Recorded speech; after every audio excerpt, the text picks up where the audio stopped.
सिद्ध क्षेत्र बागेश्वर धाम के पीठाधीश्वर आचार्य धीरेन्द्र शास्त्री लगातार इन दिनों सुर्खियों में है और ये सुर्खियों में उनका आना अभी से नहीं है।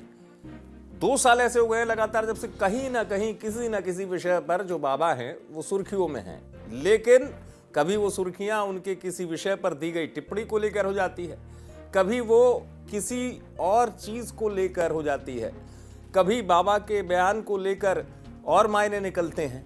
लेकिन इन सब चीजों के बीच में एक सवाल अब तक कायम है, वो है बाबा शादी कब करेंगे, आचार्य धीरेन्द्र शास्त्री कब शादी करेंगे। और तमाम लोगों के मन में जो ये जानना चाहते हैं कि बाबा कब शादी करेंगे, किससे शादी करेंगे, कैसे शादी करेंगे, वो अब आप एमपी तक पर सुनेंगे। महाराज जी, हमने आपके जब ये वीडियोस वगैरह देखे तो उसमें सुना कि आप जो है अब विवाह भी करने वाले हैं, शादी भी करना। हाँ, लेकिन लव नहीं। लव नहीं करेंगे? हाँ, नहीं ऐसा उससे मत छोड़ देना। शादी गुरु आज्ञा लगी है, अभी बहुत समय है। आप शेरवानी सिलवा कर रखिएगा और हम आपको भी बुलाएंगे, पूरी टीम को बुलाएंगे। होगी उसमें कोई संदेह नहीं, लेकिन अब कब होगी, कैसे होगी, ये माता पिता और गुरु जी जाने। अभी गुरु आज्ञा लगी है, अभी हमारे गुरु की आज्ञा लगी। तो गुरु जी, इसलिए मैं इसको साफ करवाना चाहता हूँ क्योंकि मैं जब रिसर्च कर रहा था आपकी शादी के बारे में तो यूट्यूब पे जैसे ही अगर आपका नाम डालो कि शादी हो रही है तो जया किशोरी जी एक संत है, उनके साथ आपका फोटो सामने गलत और मिथ्या है। हमारा कोई ऐसा भाव नहीं, हम तो कभी इस भाव में जिए ही नहीं। और बहन की दृष्टि से हम देखते हैं, लोगों ने ये झूठ मूठ कर न जाने क्या क्या बना दिया है। ये बहुत, इससे हम आक्रोशित भी हुए। हमने एक वो भी निकलवाया था, स्टेटमेंट भी निकलवाया था कि हम कार्रवाई करवाएंगे। ये व्यू के चक्कर में जो छोटे मोटे यूट्यूबिया है ना, यूट्यूबिया, उन्हें न्यूज वाला भी नहीं कह सकते, जो छोटे मोटे यूट्यूबिया हैं वो न्यूज के चक्कर में आजकल कुछ भी बना देते हैं।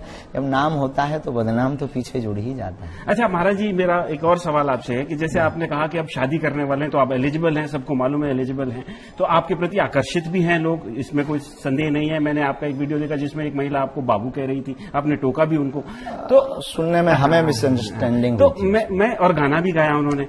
तो मैं ये पूछना चाहता हूं कि जब आप दरबार में बैठते हैं तो आपके प्रति आकर्षित होती है महिलाएं, बहुत ज्यादा होती है क्या? इस तरह का आपने देखा है कभी? हम इस पर कोई दृष्टि नहीं, हमारी ऐसी कोई दृष्टि नहीं। हम कई बार माता जी बहन जी सबको बोलते हैं, तो हम ऐसी दृष्टि में तो आज तक नहीं देख पाए। आपके पास ऐसी कोई नजर हो तो हमें बताओ। नहीं, हम आपसे इसलिए पूछ रहे हैं क्योंकि आप तो जानेंगे हमारे हिंदू धर्म के कुछ बाबा लोग जो है जेल में हैं।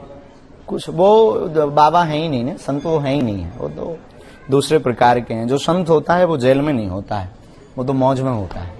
साधु तो मौज में होता है, तो हमें लग रहा है कि वो साधु नहीं है। और रही इस दृष्टि की बात, तो संसार की अपनी दृष्टि है, हमारी दृष्टि अलग है। शादी को लेकर ये जवाब आपने पहले नहीं सुना होगा धीरेन्द्र कृष्ण शास्त्री का, यानी कि उन्होंने स्पष्ट कर दिया, जैसा कि उन्होंने एमपी तक को बताया, जो आपने सुना कि शादी तो करेंगे क्योंकि गुरु आज्ञा लगी है। और ये बात सबसे पहले आती है कि जो भी संत होते हैं उनके लिए गुरु का जो आदेश होता है वो सर्वोपरि होता है। कोई भी संत हो या वो व्यक्ति जो दीक्षित होता है, गुरु आदेश को सर्वोपरि माना जाता है। तो यानी शादी तो वो करेंगे, लेकिन एक शब्द और उन्होंने कहा उसमें, लव नहीं करेंगे। तो उसके दोनों ही मायने निकल कर आए, प्रेम विवाह नहीं करेंगे और शादी करना है क्योंकि गुरु का आदेश है। और जैसा घर के बड़े कहेंगे, उनकी माता जी कहेंगी, तो उसके बाद वो शादी करेंगे। क्योंकि दरअसल सोशल मीडिया पर लगातार ये सवाल और नाम जोड़ने की बात भी आती, क्योंकि इस बातचीत में उन्होंने एक नाम जिस पर सवाल आया वो था प्रसिद्ध कथावाचक जया किशोरी जी का। उनके नाम पर जब जोड़ा गया, उन्होंने कहा वो मेरी बहन जैसी है। क्योंकि होता ही है कि उनके नाम के साथ पहले जोड़ा जाता रहा है आचार्य धीरेन्द्र शास्त्री के नाम को, इस तौर पर कि अगर भविष्य में विवाह करेंगे आचार्य धीरेन्द्र शास्त्री तो करेंगे जया किशोरी से, ऐसा कहा जाता है। लेकिन उन्होंने स्पष्ट कर दिया कि नहीं, वो मेरे लिए बहन जैसी है। लेकिन हाँ, वो तमाम लोग जिनके मन में जानने के लिए ये जिज्ञासा रहती, क्या कभी धीरेन्द्र कृष्ण शास्त्री शादी करेंगे, और करेंगे तो कैसे करेंगे, तो उस बात का उत्तर जरूर आपको मिल गया होगा। बाबा, जैसे मैंने कहा, बहुत सुर्खियों में रहते हैं।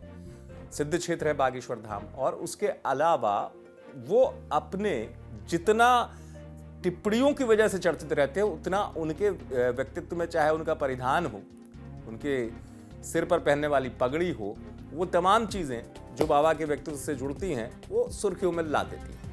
आप देखते रहें।